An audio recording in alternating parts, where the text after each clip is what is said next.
सी mainly human body या तो हम कोई भी एनिमल बॉडी की बात करते हैं तो उसका जो पूरा जीनोम आता है, राइट, वो जीनोम के अंदर, राइट, जीनोम को हम क्या बोलते हैं, that is complete set of genetic material. And complete set of genetic material that means कि as we know chromosome is made up of a very small unit that is number of genes, right. Chromosome के अंदर क्या है, many number of genes are found, right.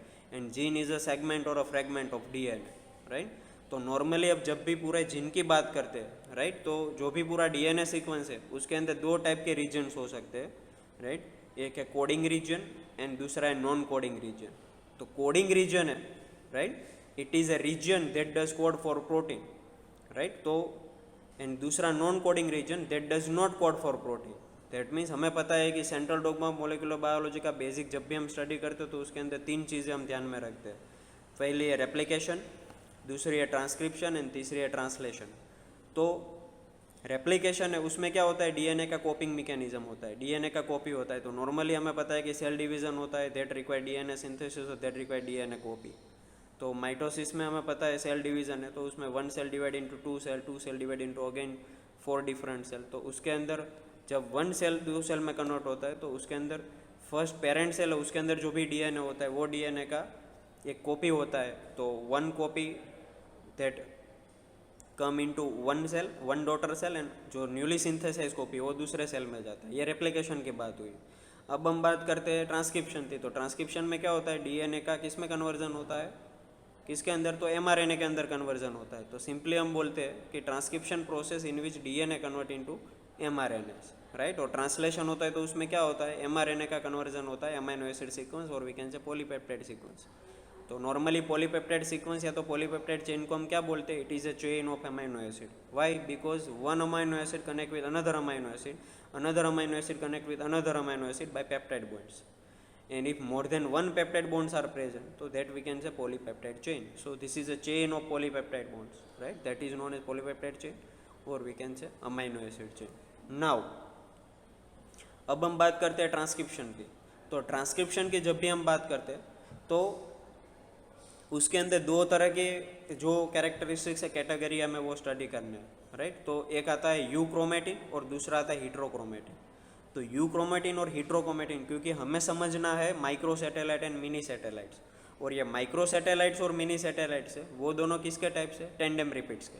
तो normally कोई आपको पूछे कि भाई टेंडम रिपीट्स के कितने टाइप है, तो there are 2 different types, micro satellites and mini satellites. तो उसका नाम ही ऐसा है माइक्रो और मिनी, बट सिंपली मैं आपको समझाता हूँ कि पहले यू क्रोमेटिन और हीट्रोक्रोमेटिन क्या है, क्योंकि यू क्रोमेटिन और हीट्रोक्रोमेटिन है वो दोनों की यूज़ होगा माइक्रो और मिनी सैटेलाइट समझने के लिए। तो पहली चीज़ है हीट्रोक्रोमेटिन और दूसरी चीज़ है यू क्रोमेटिन। तो पहले हीट्रोक्रोमेटिन मैं समझाता हूँ कि ये जो दोनों है वो दोनों 2 मेजर कैटेगरीज है क्रोमेटिन की। तो उसके अंदर सिंपली क्या होता है कि जो हीट्रोक्रोमेटिन होता है वो heterochromatin has condense chromatin structure and is inactive for transcription, right. तो हीट्रोक्रोमेटिन ऐसा रीजन है, right, chromosome is made up of chromatin, right, simple वो आपको पता है, chromosome is made up of chromatin and chromatin is made up of DNA plus protein, simple. तो chromosome के अंदर 2 तरह के क्रोमेटिन है, यू क्रोमेटिन एंड हीट्रोक्रोमेटिन। तो हीट्रोक्रोमेटिन वो ऐसा कंडेंस क्रोमेटिन स्ट्रक्चर है that is inactive for transcription, और दूसरा यू क्रोमेटिन है, right, you that is true, तो has a loose chromatin structure and active for transcription, right. तो 2 डिफरेंस है, एक बाजू आप हीट्रोक्रोमेटिन रखो और दूसरी बाजू यू क्रोमेटिन रखो। तो हीट्रोक्रोमेटिन है वो कंडेंस क्रोमेटिन स्ट्रक्चर है और यू क्रोमेटिन है वो लूज क्रोमेटिन स्ट्रक्चर है। जो हीट्रोक्रोमेटिन स्ट्रक्चर है that is inactive for transcription and euchromatin है that is active for transcription. So which one is useful for transcription, which one is useful to produce mRNA, तो that is euchromatin, क्योंकि euchromatin है that is active for transcription. तो active है तो उसमें से mRNA हमें मिलेगा। तो ये सिंपल चीज़ है यू क्रोमेटिन और हीट्रोक्रोमेटिन की। अब मैं आपको समझाता हूँ मिनी सैटेलाइट्स क्या है। तो we can say both are tandem repeats, but mini और माइक्रो दोनों में से स्मॉल साइज किसी है और शॉर्ट कौन है, तो हम बोलते हैं माइक्रो, राइट, क्योंकि micro as name suggest micro is a very small, right. तो मिनी सैटेलाइट्स क्या है, तो it is an array of tandem repeats. Tandem repeats that is repeated sequence, कि कोई एक सेगमेंट से वो अगेन एंड अगेन रिपीट होता है, दैट इज रिपीटेड सीक्वेंस भी हम बोल सकते हैं और सीक्वेंस रिपीटेशंस भी बोल सकते हैं।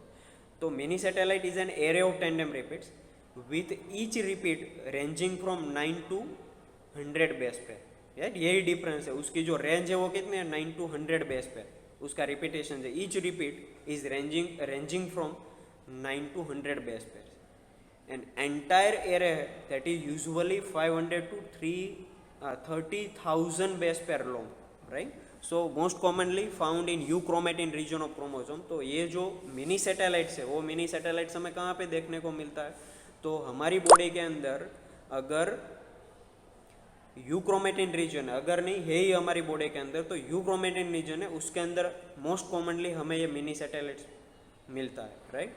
और ये टाइप की सीक्वेंस है like satellite DNA sequence, right, they are also not transcribe, right. तो that is a very good thing in case of mini satellite, right. तो सिंपल आपको तीन चीज़ें याद रखनी है. This is an array of tandem repeats that ranging from 9 to 100 base pairs. Entire array is usually from 500 to 30,000 base pair long, and simple it is commonly found in, we can say, euchromatin region of the chromosome. euchromatin आपको पता चल गया. अब दूसरी चीज़ है micro satellites. Micro satellite again it is an array of tandem repeat, but it is an array of very short repeats, right. Short repeat that means उसमें हमने बात की कि 9 to 100 base pairs, each repeat ranging from 9 to 100. यहाँ पे micro है that is each repeat ranging from 2 to 6 only. आप देखो कि मिनी सैटेलाइट के अंदर 9 to 100 बेस पेयर का एक रिपीट है, राइट. तो ये बड़ा सेगमेंट्स हुआ. But in case of micro satellite that is a very short repeat sequence that is 2 to 6 base pair, and that is ranging from 10,000 to 1 lakh base pair in length, right. तो ये उसका जो presence है उसका बात किया गया हुआ है.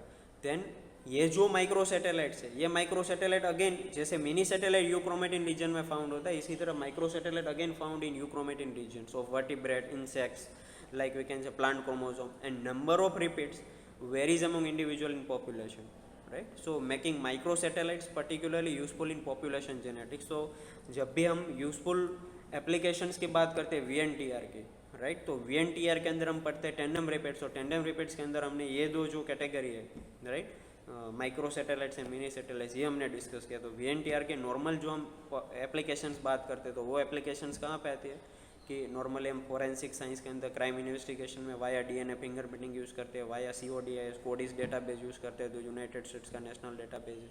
देन और आगे हम बात करें तो that is useful in population genetics, again it is useful in genetic diversity, right. So this is a very basic thing that we have to keep in our mind when we are studying VNTR or when we are performing variable number of tandem repeats VNTR method, right. So I hope you can understand this method, right.